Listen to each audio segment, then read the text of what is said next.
Bonjour, bonjour Monsieur Bakou. Bonjour. Je suis très honorée de vous rencontrer. Parce que j'ai simplement regardé ça depuis mon écran, et comme tout le monde, donc je suis très honorée. Je vous remercie de m'accorder ce petit moment.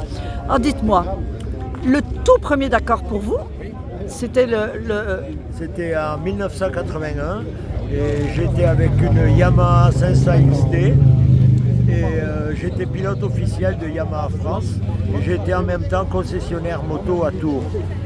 Et donc j'ai la particularité de mon premier Dakar, c'est que j'étais jamais allé en Afrique, donc j'ai à la fois découvert l'Afrique et le Paris-Dakar, qui était une course qui m'intéressait beaucoup parce que auparavant j'avais fait 15 ans de motocross et de nombreuses courses de motocross et j'avais été champion de France de motocross.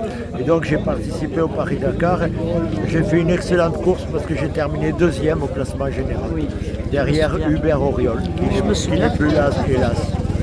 Voilà, et puis ensuite j'en ai fait 8 autres, quoi. Voilà. C'est merveilleux. Donc, après, il y a eu 8 Dakar.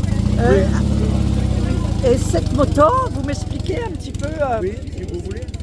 Oui.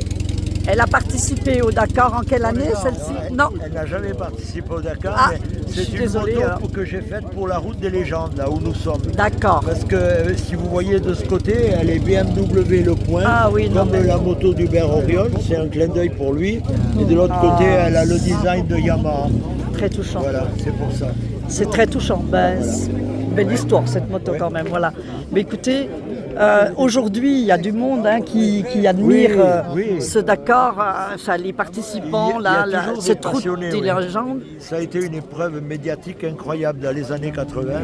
C'est parti du bas, c'était à peine connu, et puis tous les ans ça a augmenté jusqu'à faire une épreuve mythique, quoi. C'est ça.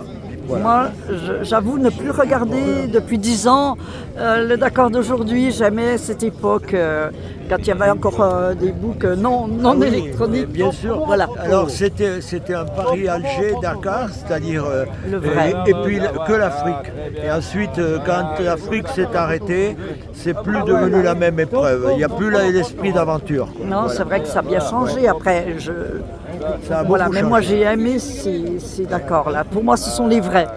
Et je suis très, très émue, je bafouille parce que je suis très impressionnée de vous rencontrer. Je suis très contente. Je vous remercie. Merci infiniment de m'avoir accordé un petit peu de votre temps. Je vous laisse vers les gens qui doivent être heureux de vous approcher. Merci beaucoup, Monsieur Bakou.